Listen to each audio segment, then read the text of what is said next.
En Radio Intereconomía, ARTech, el impacto de las nuevas tecnologías en el mundo del arte y la cultura. Presentan Pablo de Vargas y Verónica Cebrián.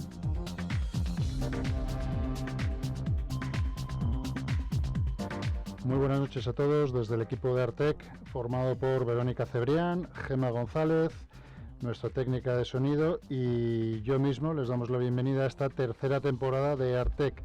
Ya teníamos ganas de reencontrarnos todo el equipo y, como no, de reencontrarnos también con todos ustedes. Buenas noches, Pablo. Un saludo muy especial para todos nuestros oyentes y ya con muchas ganas de arrancar la temporada.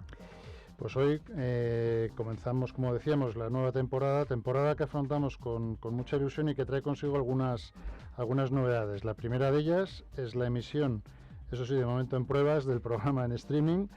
Más concretamente lo haremos en formato video podcast. Y también ampliamos los soportes que tienen a su disposición para seguir el programa. Y podrán escucharnos, como siempre, los domingos de 9 a 10, aquí en directo, en Radio Intereconomía, a través de su radio, o bien utilizando los canales que Radio Intereconomía pone a su disposición en los portales más habituales, como son Spotify, iVoox, etc. Y para aquellos que quieran conocernos mejor, podrán ver el programa en nuestra web artec.outforart.com y en Spotify Podcast. También les iremos avanzando contenido a través de nuestro nuevo canal de TikTok, pero bueno, yo creo que con esto más o menos lo hemos explicado razonablemente bien. En cualquier caso, no se preocupen porque lo iremos recordando en los próximos programas. En cuanto a la estructura del programa, también tenemos novedades, Pablo. Sí, comenzamos con la sección ya más que conocida de la opinión de los expertos, en donde nos acompañarán profesionales de primer nivel relacionados de una u otra manera con el mundo del arte, la cultura y la tecnología. Muchos de ustedes nos comentaron que se les quedaba corta esta sección, por lo que vamos a ampliarla y vamos a darle un poco más de espacio, aproximadamente unos 40 minutos, para debatir sobre temas de actualidad, sin duda muy interesantes para todos. Tanto si están comenzando o interesados a nivel profesional o bien por inquietud personal, pues esperemos que todo el contenido sea de su interés. Y cerraremos cada programa con la sección que capitanea Gemma González. Hablamos de Descubriendo Tesoros, deseando comenzar esta nueva temporada en la que sin duda nos traerá planes especiales, curiosidades y muchas cosas más. Hasta aquí de momento las novedades de la temporada. Pues sí, vamos ya. Hoy estará con nosotros Inmaculada Ballesteros. Debatiremos sobre los avances, las oportunidades y, por qué no, de los peligros que presenta la inteligencia artificial, eso sí, desde una mirada más crítica de lo habitual. Dicho esto, y antes de recibir a nuestra invitada de hoy, recordarles que tienen a su disposición la web artec.outforart.com, en donde podrán escuchar todas las emisiones realizadas hasta el momento y donde encontrarán toda la información del programa. Pues ahora sí, comenzamos esta nueva temporada de ARTech.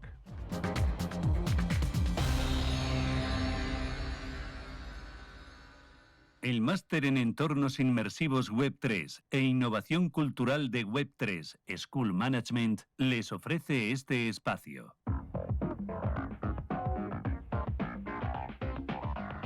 La opinión de los expertos.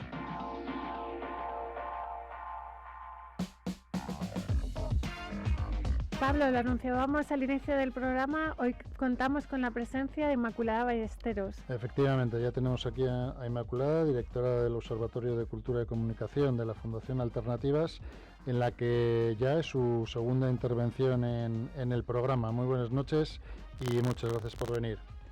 Hola, ¿qué tal? ¿Cómo estáis, Pablo y Verónica? Muchas aquí, gracias por invitarme otra vez. Ah. Estoy muy contenta de estar aquí de nuevo. Nosotros encantados. Además, hace menos de un mes nos compartías un artículo que publicabas en El País donde hablabas de la inteligencia artificial. Ya les adelanto que no tiene desperdicio y recomendamos su lectura. Les compartiremos el enlace también. Y estamos constantemente viendo proyectos nuevos, innovadores, tecnologías emergentes, pero la verdad es que últimamente la inteligencia artificial parece que está acaparando toda la atención. Sí, la verdad es que es fascinante, ¿no? Todo lo que se consigue hacer con ella, pero cuando ya empezamos a creer que lo tenemos controlado y no sabemos hacer una idea del alcance, de pronto pues te vuelven a volar la cabeza con cosas nuevas.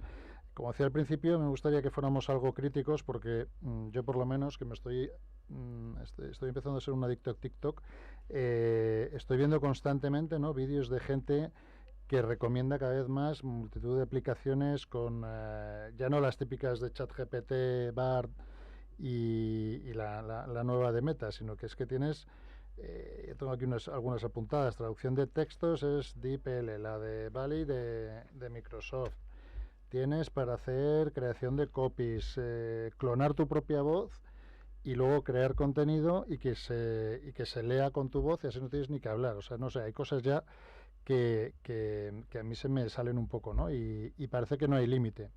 Pero por centrar un poco más el tiro, en el artículo del que hablaba antes Verónica, reflexionabas sobre cómo deben convivir la inteligencia artificial y la interpretación humana de la realidad y las sensaciones, ¿no?, y emociones que despiertan en nosotros. Es decir, cómo enseñar a los algoritmos a interpretar estímulos, en este caso de obras de arte. Y además también recoges en el texto pues la necesidad de interpretar las emociones, ¿no?, que ha sido un deseo a lo largo de la historia. Mencionas a Aristóteles, Darwin, a Ekman, este último al frente del sistema de codificación facial, con sus adeptos y sus detractores.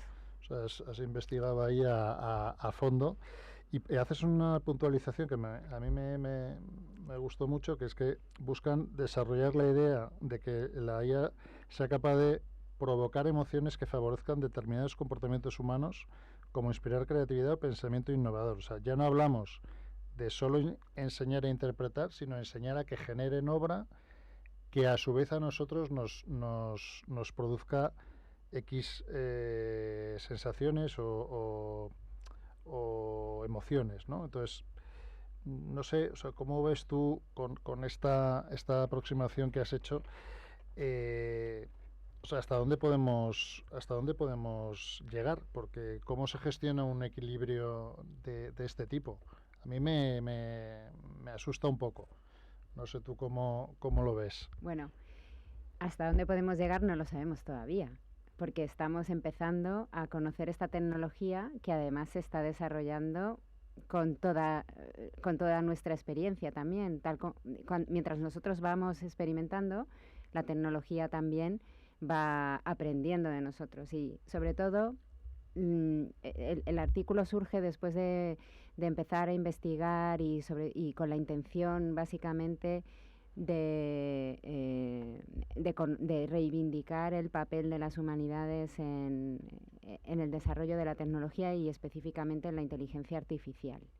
¿Y esto cómo se podía demostrar? Pues ha sido, como dices, una labor de investigación que todavía continúa y seguiré sacando publicaciones, no solamente en artículos, sino algo un poquito más extenso, en evidenciar en los momentos a lo largo de la historia en los que la ciencia ha aprendido de las emociones humanas a través del arte, porque parece que es evidente que fueron los artistas los primeros que reconocieron las emociones humanas y los primeros que las aprendieron y las empezaron a representar.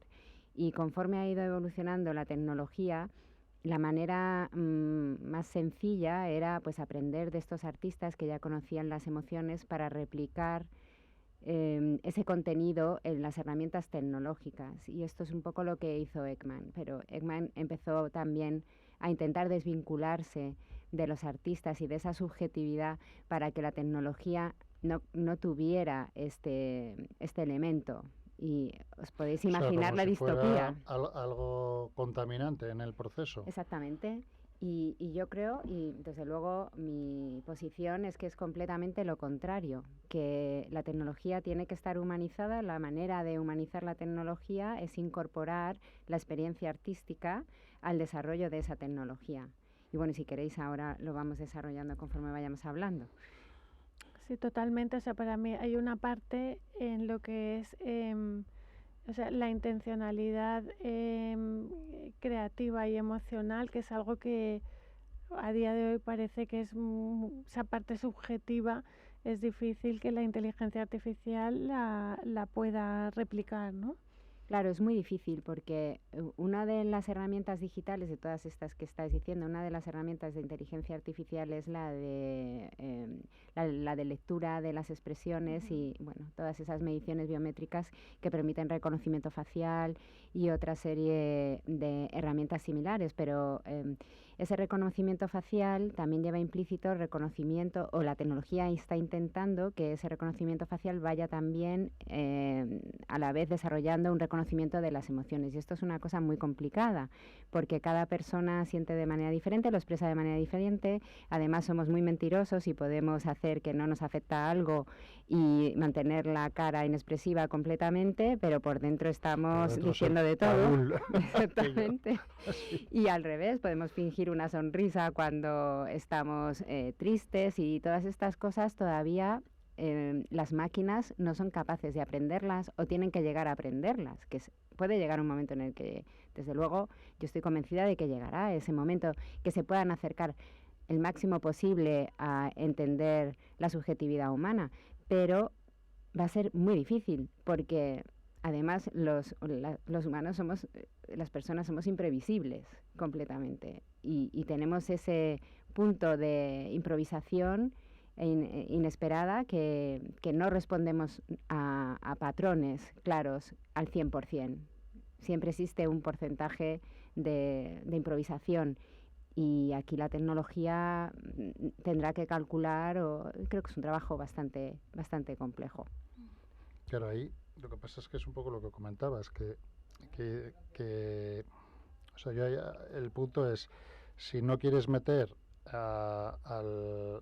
¿no?, el proceso artístico, los artistas que al final plasman o intentan plasmar una emoción suya para que el que la vea también la perciba, si quitas ese elemento de la ecuación, al final dejas de nutrir a esa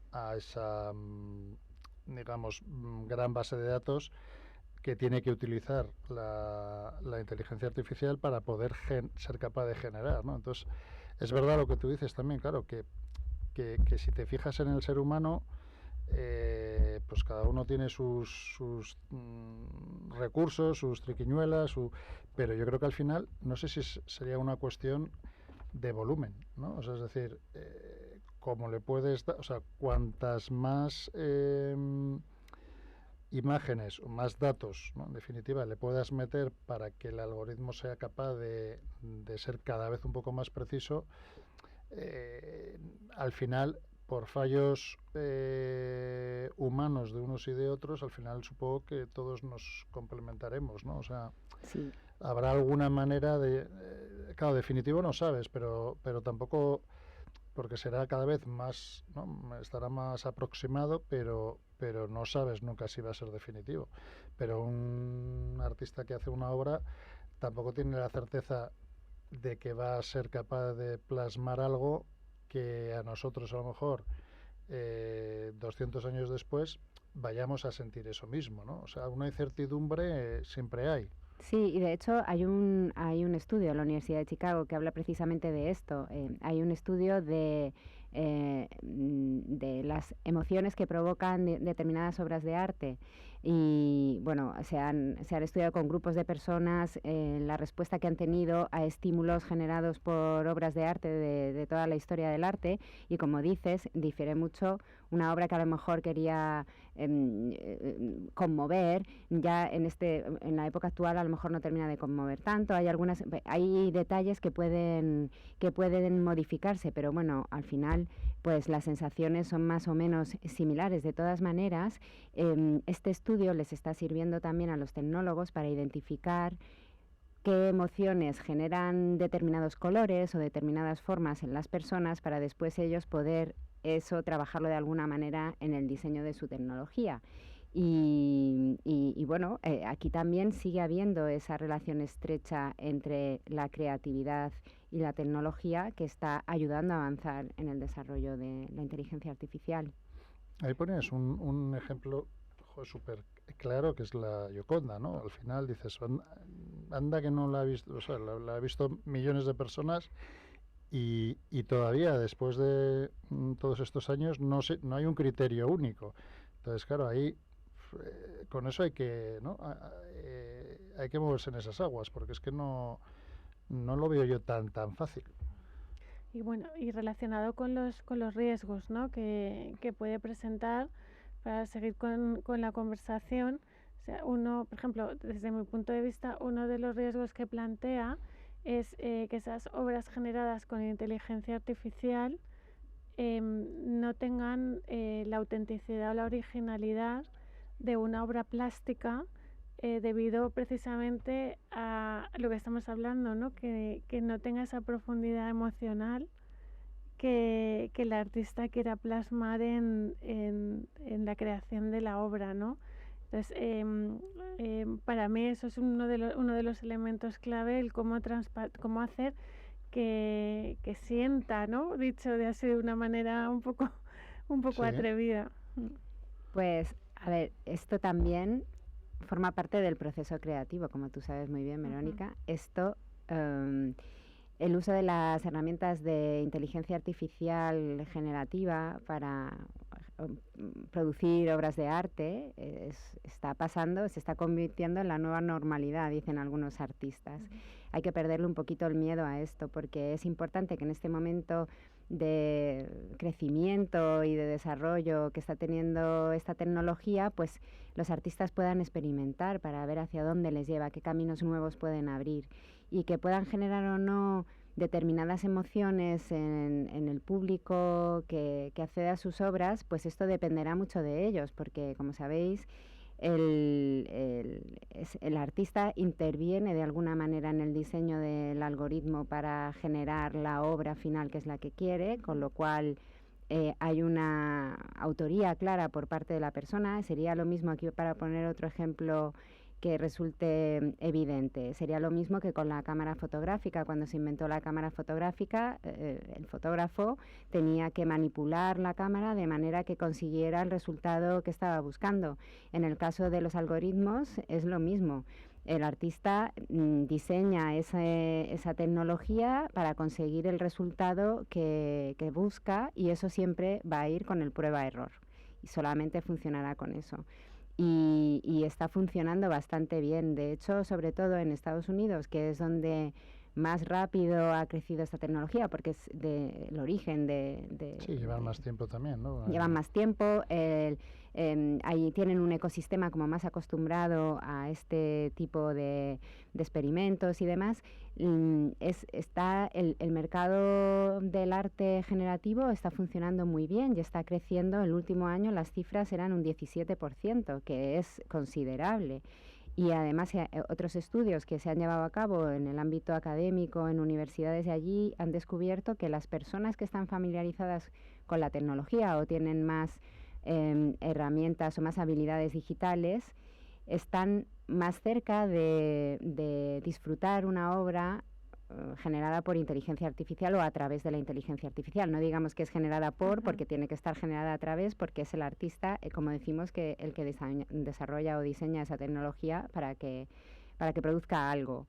Y las personas que no entienden, no conocen la tecnología o la inteligencia artificial, no terminan de entender muy bien esos resultados finales, porque a lo mejor se pierden todo ese proceso, que es muy interesante.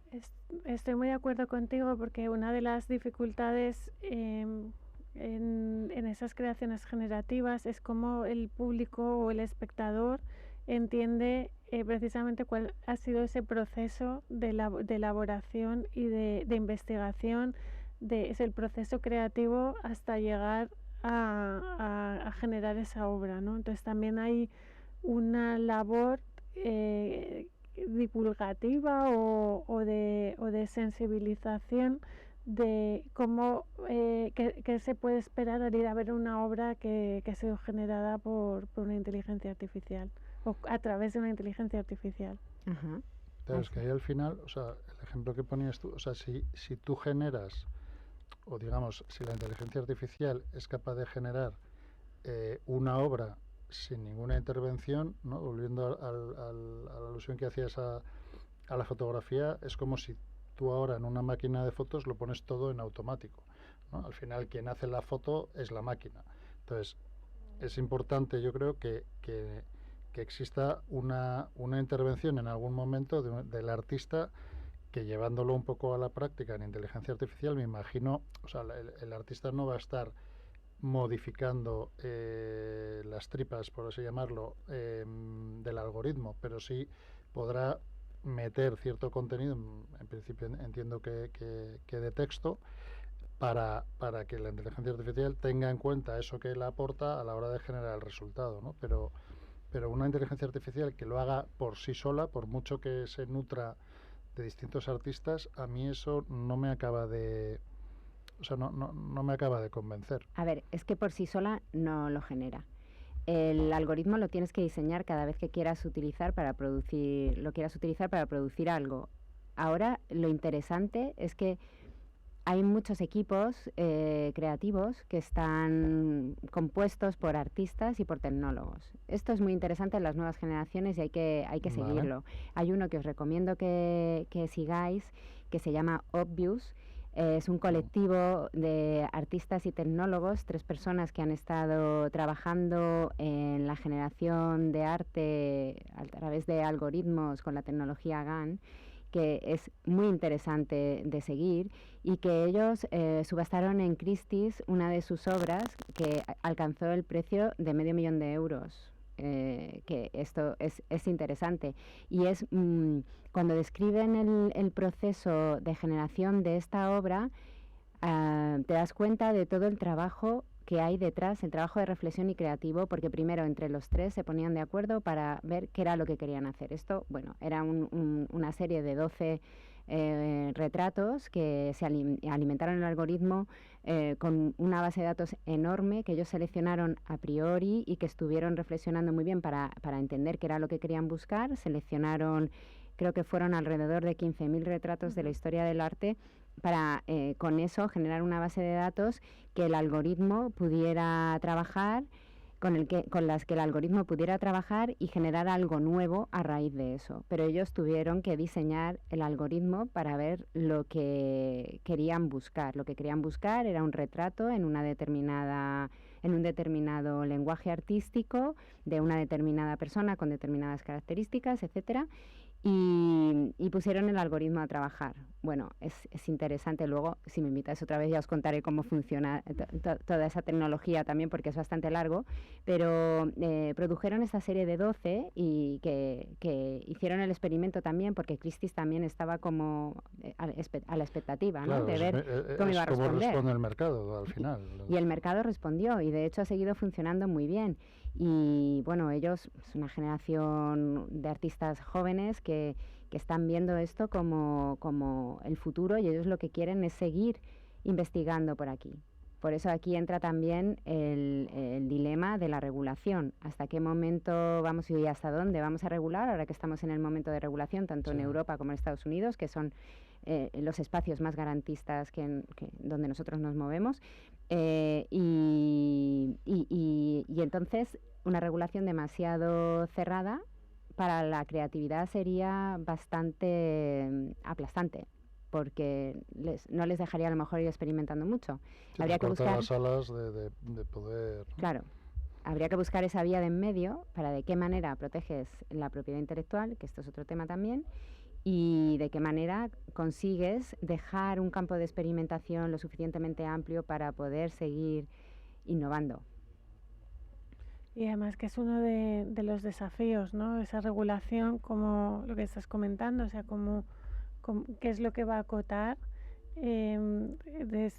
para no precisamente sesgar esa creatividad humana, pero sí proteger desde la ética lo que decidan que se tiene que proteger, pero que cuidado, no, aviso con cómo le va a afectar a toda esta creatividad de la que estamos hablando. Bueno, aquí sobre todo lo más importante es conseguir que esos algoritmos que se tienen que alimentar de bases de datos lo hagan de bases de datos que no sean piratas, ¿no? Que sean bases de datos legales, en el sentido de que todas garanticen la protección de los derechos de los autores de las obras que están formando parte de esa base de datos. Pero aquí tenemos otro dilema también. Pero, claro.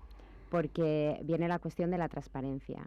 hay un movimiento además de las grandes asociaciones de las industrias culturales en Europa que están demandando transparencia en el uso de base de datos de algoritmos en la inteligencia artificial generativa.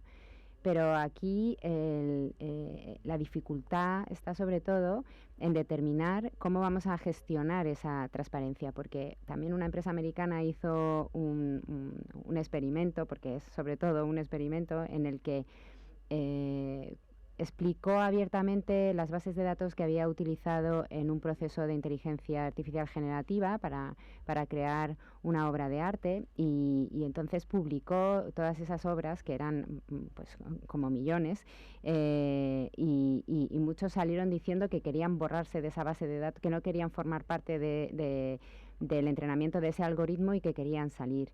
Entonces, el problema era que sí, que les podían sacar las obras de estos autores y borrarlas y ya no aparecían ahí, pero todo lo que el algoritmo había aprendido ya no lo podía desaprender. Y entonces, ¿cómo gestionas esto? Pero ahí hay otro punto, porque claro, tú dices 10 millones de imágenes, de obras que metes en el proceso. Al final, la gestión de derechos de autor, etcétera, dices, vale, yo de esos 10 millones tengo un resultado que es, ¿no?, lo que la inteligencia artificial generativa saca como resultado. Entonces, claro, tendrías que saber qué tanto por ciento de cada obra ha usado para generar esa en concreto. Y de ahí repartir. O sea, eso es... No, eso no es difícil, es fácil de averiguar. De hecho, en este experimento que te contaba, el artista que más veces aparecía en la base de datos lo hacía un 0,0015%, con lo cual, imagínate, si hubiera que remunerarle por derechos de propiedad intelectual, sería sería mínimo. Y la cuestión es, no podemos pensar como cuando utilizamos a lo mejor documentación o queremos leer sobre un tema para después producir nosotros algo, cuando esa escala humana es muy limitada la base de datos que manejamos, tiene que ser limitada. Pero cuando hablamos de esta tecnología, estamos hablando de millones y millones de datos, o sea, es que es exponencial. Y claro, estamos hablando de una cuestión de escala, es sobre todo un tema de escala, que vamos a aparecer en una millonésima parte en ese entrenamiento de ese algoritmo y que la reclamación pues resulta a veces hasta ridícula. Entonces tenemos que encontrar fórmulas. Tiende a hacer, o sea, es verdad que si tú dices, se puede saber perfectamente en qué tanto por ciento cada uno ha participado, pues bueno, al final es decir, oye, pues esto, en el caso de Christie, se ha vendido por X, pues podemos llegar a darte una retribución, pero me parece eso, un nivel de detalle que sin duda requiere la transparencia que decías tú, que bueno, que ahí en principio tampoco debería haber mucho problema, yo creo, porque a los que generan la obra final les da poco igual, o sea, ya saben que han cogido un 80% de la base de datos que tienen, digamos, y un 20% de lo que ha aportado el artista o lo que sea, pero que siempre es un tanto por ciento más o menos igual, con lo cual ese tanto por ciento, digamos, lo tienen que redistribuir económicamente, pues te da igual que uno sea un poquito más, otro menos, pero ya cuentas con que de esos medio millón, a lo mejor un 80%, pues lo tienes que pasar automáticamente, y además ahora con las wallet y company mucho más fácil, porque se lo enchufas a cada uno y te quitas el problema. Yo no lo veo, o sea, para mí la duda era si se puede saber qué obras en concreto, pero si tú dices que sí, pues no lo veo tan habrá que encontrar esa fórmula, igual que se hace con la música en streaming, ¿no? De cuántas escuchas has tenido en la música en streaming, pero claro, las escuchas, estás escuchando la obra, la estás disfrutando y el entrenamiento del algoritmo al final, no sé, se podría considerar igual o no, esto habría que debatirlo también. Sí, o sea, en caso del streaming, por ejemplo, no es lo mismo si es una canción de un artista, porque sabes que eso va para ese artista, que a lo mejor A lo mejor el símil sería, si estás escuchando la filarmónica de tal, tendrías que dividir esos royalties entre todos los músicos, ¿no? Entonces, siempre es más complicado, yo creo, pero ahora que tenemos herramientas que lo pueden automatizar y sobre todo aportar esa transparencia que tú comentabas, no sé, ¿tú cómo lo ves? Pues que hay que encontrar la fórmula, como bien decís, que esto es un principio de camino que hay que recorrer y que se irá ajustando precisamente con el tiempo. Y para continuar con la conversación, hacia dónde vamos con la IA, ¿no? O sea, este es otro hablando un poco de todo lo que está por venir y cómo va a evolucionar. Y antes de comenzar el programa hablábamos, Inma, y por ejemplo, y también de fruto de lo que estamos comentando aquí, hablábamos pues de esos equipos multidisciplinares, ¿no? Que son tan necesarios para tener la parte de las humanidades y la tecnología, y precisamente el que exista esa conversación para lo que es la creación de la obra, ¿no? Que es lo que va a permitir al final son nuevas formas de expresión artística, ¿no? A través de herramientas, porque al final esto es una herramienta para poder hacer creaciones que pues a lo mejor más eficientes, ¿no? Incluso. Sí, los artistas que están experimentando de todos los ámbitos de la creación, que están experimentando con inteligencia artificial, lo ven así, lo ven como una herramienta más. ¿Y hacia dónde nos lleva? Pues nos lleva, yo creo que otra vez al punto de origen, que es ese punto en el que las ciencias y las artes, las humanidades, estaban juntas y se desarrollaban juntas y tenían un entendimiento más complejo y más panorámico de la realidad. Y yo creo que en el desarrollo de la tecnología en general, no solamente la inteligencia artificial, pero desde luego la inteligencia artificial tiene un papel muy importante en esto, nos está llevando otra vez a esto, ¿no? A entender el mundo de una manera más compleja, en el que si queremos que esté el hombre en el centro, como dicen, el ser humano en el centro, pues no nos queda más remedio que unificar todos los perfiles. Yo estoy conociendo últimamente muchísimos jóvenes que están formados en los dos campos, en el campo tecnológico y en el campo artístico, y cada vez hay más artistas jóvenes que provienen de las ingenierías, de las ramas tecnológicas de las matemáticas, la física, y que se han acercado de otra manera a la creación artística, porque siempre han tenido, ¿no?, como decíamos, esa necesidad de crear algo. Y ahora es más sencillo para ellos, porque ya en su casa no les van a decir no te vayas a hacer bellas artes, que tal. Ahora tienen herramientas para poder crear desde su propio campo de desarrollo profesional. Y esto es muy interesante porque nos abre una nueva vía y no sabemos a dónde nos va a llevar. Te da capacidades, tú de hecho lo has hecho, ¿no? Y lo has comentado alguna vez. Bueno, que te sirve como... A mí que no tengo ninguna gracia artística ni ninguna capacidad de crear manualmente, pues me ayuda como con las herramientas que existen, a expresar mi creatividad de una forma que hasta este momento pues no tenía oportunidad de hacer. Entonces, por eso también otra de las cosas interesantes es cómo habilita pues a nuevos creadores que nunca se han planteado pues expresar esa creatividad. Vaya. Yo no tengo ese problema porque como canto fenomenal, que ya me lo dicen mucho en casa. Bueno, pero con la aplicación que comentabas que lo que hace es que te simula la voz, ya no hace falta. No, yo necesito, cambiarme la voz directamente. Oye, un punto ahí que no sé si, a ver qué opináis, es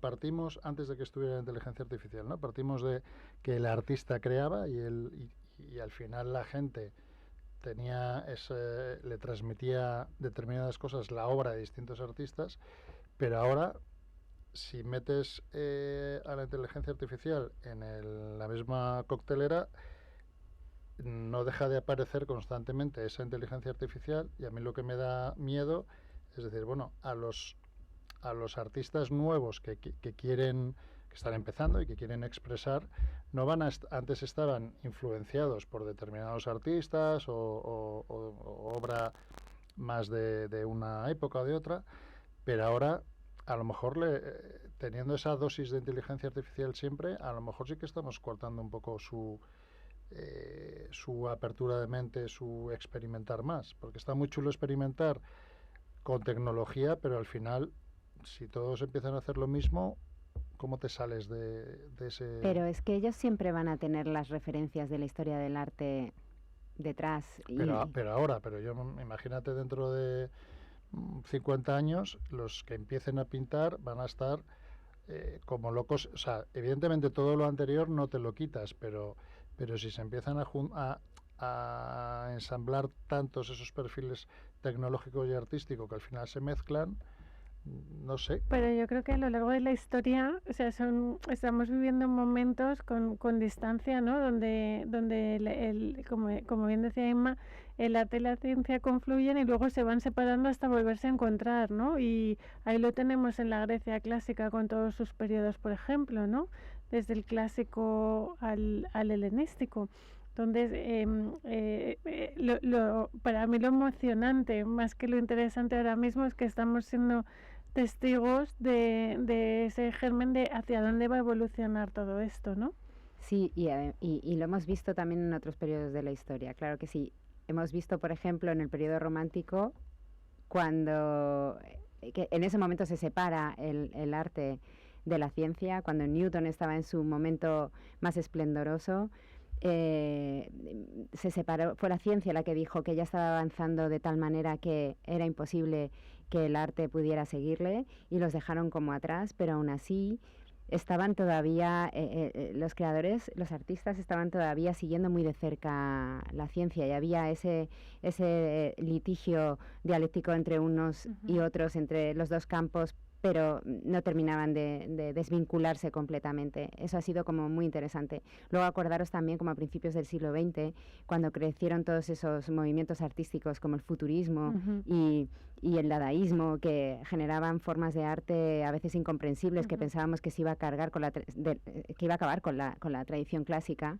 Y en el momento actual seguimos teniendo de todo, porque al final la creatividad artística es un aglomerado de muchos lenguajes, de muchas formas de expresarse y muy complejo. Yo no creo que en un futuro vayamos a tener una única forma de expresión artística. Creo que vamos a seguir teniendo muchísimos lenguajes más, además del tecnológico, además de todas estas que están surgiendo ahora de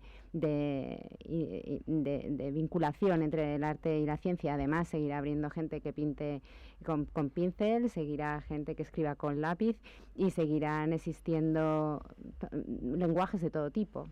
Sí, estoy de acuerdo porque, o sea, al final el arte es la expresión que utilizamos para representar lo que no vemos, ¿no? Entonces, al final hay son herramientas para poder precisamente hacer visible lo invisible o la necesidad que tenemos de plasmar algo.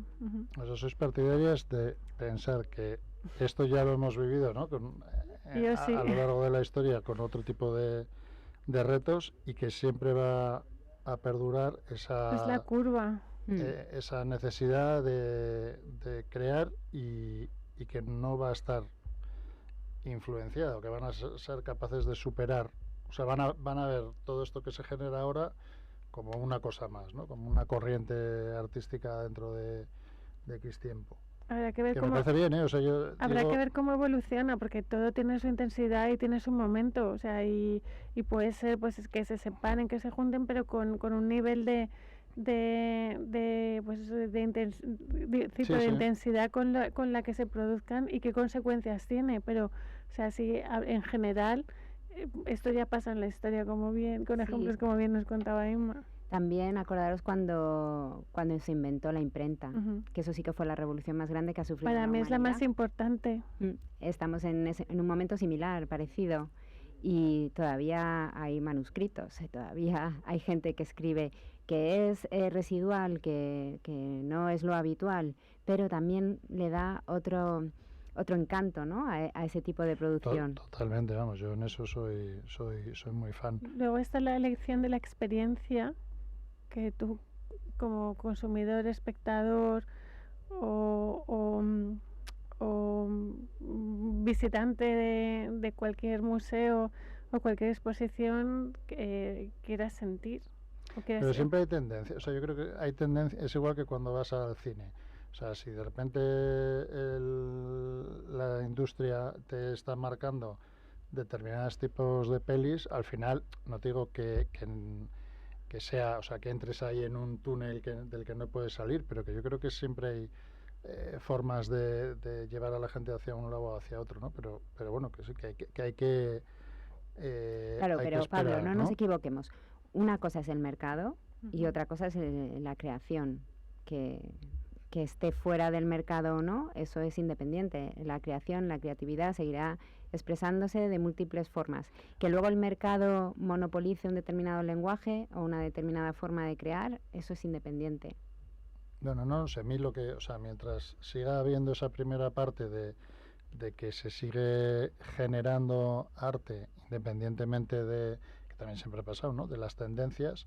A mí lo que tengo un poco ahí el punto de que se adoctrine al público y a los artistas, que me parece lo más sensible, porque si ya lo adoctrinas de alguna manera, pues estás cortando las alas a la creatividad. Pues a mí no me da tanto miedo. Yo no creo que los artistas se vayan a doblegar ante la tecnología. Y lo tienes que ver en la huelga de guionistas de Hollywood, por ejemplo, y la huelga de actores y actrices de Hollywood. Sí, ellos no se van a doblegar.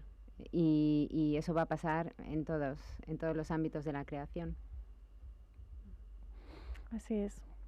Oye, y comentabas antes la fusión de distintos perfiles profesionales.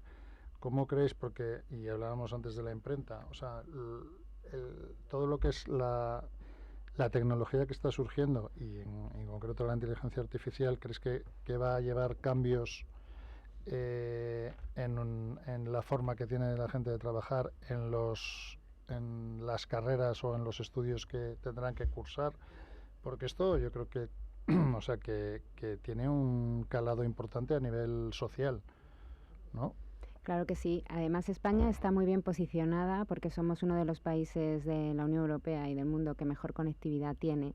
Tú lo sabes, Verónica. Sí.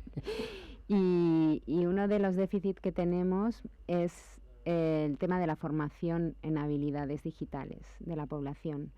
Y aquí, pues, efectivamente, existe un panorama claro de que muchas cosas van a cambiar, socialmente vamos a modificar muchas de nuestras actividades, también en lo laboral va a haber muchísimos cambios, pero debemos ajustar toda la formación formal y no formal a estos cambios tecnológicos. Las universidades se tienen que actualizar, no podemos seguir enseñando como en el siglo XX las materias, y parece que poco a poco son los alumnos y las alumnas los que están insistiendo a los profesores y que están a veces enseñando más a los profesores. Sí, demandan ese contenido que a lo mejor todavía no están preparados, ¿no? Para...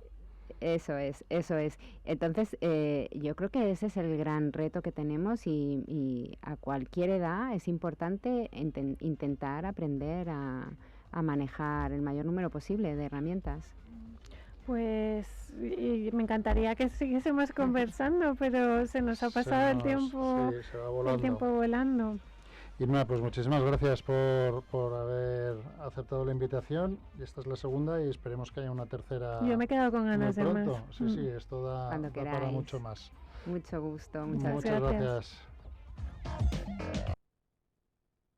En Radio Intereconomía, ARTEC, presentan Pablo de Vargas y Verónica Cebrián.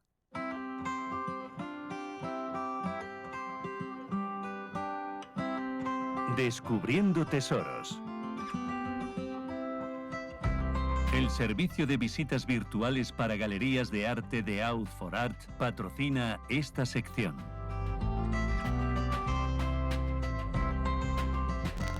Pues tenemos la sección, decíamos que iba a haber novedades en esta nueva temporada. Y tenemos novedades, Pablo. Tenemos una inesperada la sección de Descubriendo Tesoros, que ya saben que la capitanea Gema González, pues no, en el último momento no ha podido acercarse, así que vamos a intentar llevarla tú y yo. Pues Pablo empieza así que y le doy y leemos en esta ocasión lo que Gema tenía preparado, que eso sí que lo tenía desde hace tiempo. Pues tal cual cito. Ya que estamos en otoño y a más de uno se nos ha olvidado las vacaciones, ¿qué os parece si vamos de visita por alguno de los pueblos más bonitos del mundo que tenemos aquí en España, según la Organización Mundial del Turismo? La OMT ha reconocido a 32 localidades como los mejores pueblos turísticos del mundo, teniendo en cuenta criterios como su belleza paisajística y sus recursos naturales, el respeto por el medio ambiente y su compromiso por los objetivos de desarrollo sostenible. No os voy a dar la lista completa, pero me quiero quedar con un par de ellos. El primero está a los pies de la Sierra de la Cabrera, en la comarca barcelonesa de Osana, y allí se encuentra Rupit, pequeña y sorprendente localidad de origen medieval, y el segundo, el Alquézar, en la comarca de Somontano, en la provincia de Huesca, una localidad de apenas 350 habitantes que enamora a todo aquel que lo visita. Pablo, yo traigo un pueblo más cerca, es un pueblo encantador para visitar en las afueras de Madrid, que es Patones de Arriba. Este pequeño pueblo, situado aproximadamente a 60 kilómetros al norte de la capital, es conocido por su belleza natural y arquitectura tradicional de piedra negra. El pueblo se compone principalmente de estas casas de piedra negra que le dan ese aspecto rústico y pintoresco, y además es que se puede hacer senderismo y realizar caminatas por los alrededores, como el sendero del Barranco del Lobo o el sendero de las Caras, que te llevará a paisajes espectaculares y formaciones rocosas únicas, y además tiene gastronomía, que lo típico es el cordero asado y las migas. Yo doy fe, que es impresionante, sí, lo conozco. Y yo, siguiendo un poco con esa línea de pueblos chiquititos y cerca de Madrid, y un poco poniendo el contrapunto en lo que siempre decimos, que a veces cuando queremos ir a conocer sitios nuevos ponemos la vista fuera de España, cuando realmente tenemos cosas muy interesantes aquí. Y también es un sitio muy cerca de Madrid, está en la Sierra Norte, es reserva de la biosfera, y en este caso el pueblo que conozco muy bien es Orcajuelo de la Sierra. Tiene además casas rurales en donde se puede alojar, un pequeño hotel con encanto que además tiene muy poquitas habitaciones y son todas distintas entre ellas, y para los más activos también tiene una oferta de senderismo impresionante, y a menos de 2 kilómetros se encuentra el Hayedo de Montejo, que también merece mucho la pena, y eso sí, para visitarlo ahí sí que hay que reservar con bastante tiempo. Tengo que visitar los dos, que no conozco ninguno. Pues hecho. Yo a Orcajuelo por lo menos te invito.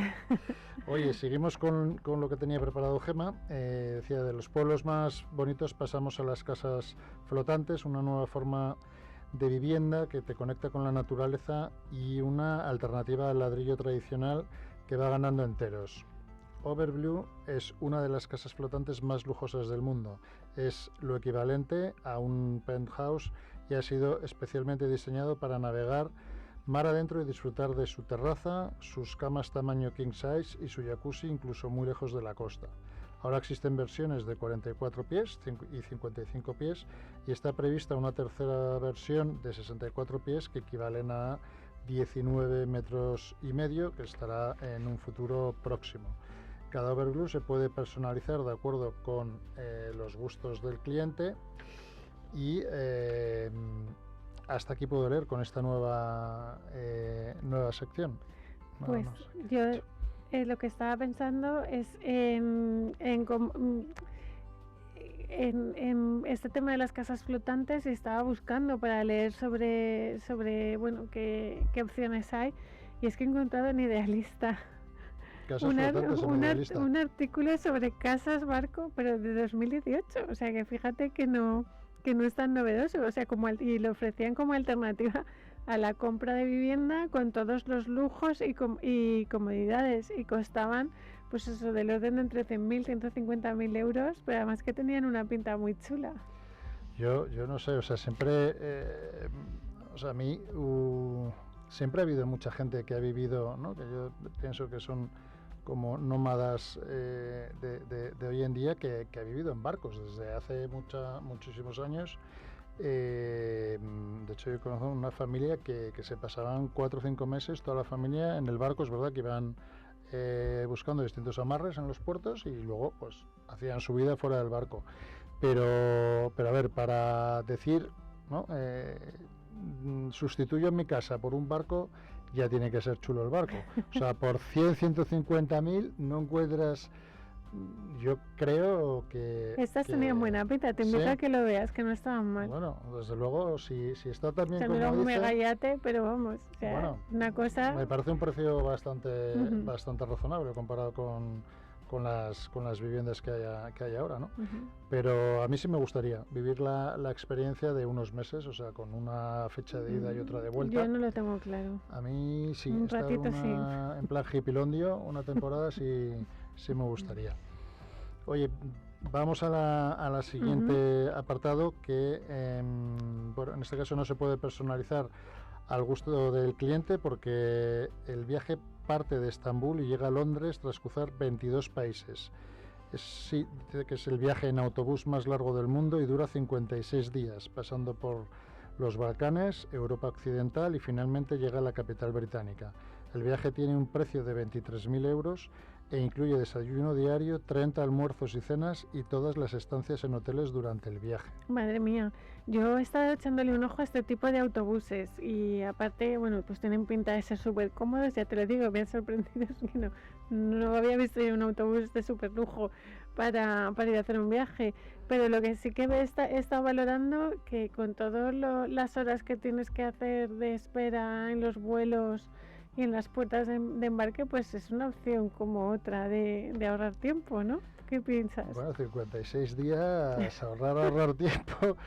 A mí a bote pronto, haciendo un cálculo rápido, que cueste 23.000 euros y que no comas 26 de los 56 días. Los que viajan ahí cuidan la línea, me atrae Pablo. mucho, o sea, eso de 30 almuerzos incluidos y el resto, ¿qué haces? ¿No? Y yo en serio, o sea, bueno, tendrás que parar en sitios pintorescos y probar la gastronomía. Te lo incluyen. O sea, coño, con 23.000 euros... Pero por ese precio tienes dinero para gastártelo. Sí, bueno, pero entonces vale 23 más gastos, que es otra cosa, ¿no? Y yo, o sea, lo del autobús es que no me atrae absolutamente nada. O sea, pues lo tenían pinta comodísima. Vaya que no es... Pero es que tú estás pensando en los autobuses que cogemos... No, ponme un autobús de súper lujo. Pero con menos butacas, muchos o sea, rollo asientos de todo el día cerrado ahí, que a mí no. Seguro que para, o sea, Pablo. A mí yo en avión, fenomenal. En barco, que lo decíamos antes, también me gustaría. ¿Te has hecho algún crucero? Me apasiona. No he hecho todavía ninguno. He hecho travesías cortas de 5 días, pero en un barco pequeñín y por islas y tal. O sea, no me he metido allí a las profundidades del mar, pero yo creo que eso sí que me apuntaría. Con comida y bebida, o sea, ¿cómo se llama esto? Un todo incluido. O sea, a mí déjame de buscar la vida. Oye, y por último, 2 exposiciones, una en Valencia y otra en Madrid, que reivindican la vigencia de Antonio Saura a los 25 años de su muerte. La galería madrileña Opera Gallery celebra la exposición Pintar como querer, más de 60 obras realizadas desde 1958, que revisa algunas de las series más conocidas del pintor, como Desnudos, Multitudes, Damas, Autos de Fe o Crucifixiones, y profundiza en la trayectoria del fundador del grupo artístico El Paso. Y la Fundación Bancaja, en Valencia, muestra a Antonio Saura Esencial, que recorre su trayectoria de 6 décadas, entre los años 40 y 90, comisariada por el madrileño Fernando Castro Flórez y la zaragozana Dolores Durán. Pues Pablo, voy a hacerle un guiño a Gemma y voy a poner un poco de color cultural, por así decirlo, porque el título me ha fascinado, el título de la exposición. Es una gran apasionada de la obra de Antonio Saura, pero ese título, ¿no? El pintar como querer, me ha llevado a un texto que leí de José Bergamin sobre Goya hace mucho tiempo, que lo voy a, con permiso de todos los oyentes y con permiso vuestro, o sea, lo voy a reproducir aquí porque me parece muy hermoso, ¿no?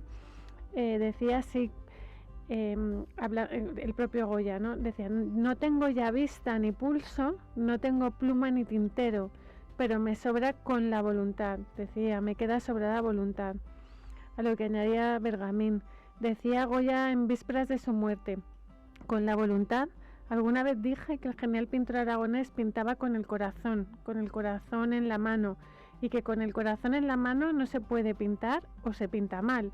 Hoy debo rectificar, ampliándola esta primera afirmación mía, con el corazón en la mano se pinta bien y mal, se pinta muy mal y muy bien, como pintó Goya, porque con el corazón en la mano se pinta como se quiere. Muy bonito, ole. Pues sí, la verdad es que merecía la pena. Yo, sin duda, por lo menos a la de Madrid, que yo creo que tenemos que ir. Por supuesto. Las señas, está en la calle Serrano 56 y lo único hay que darse prisa porque está expuesta hasta el 16 de octubre, así que no nos podemos dormir. Eso es.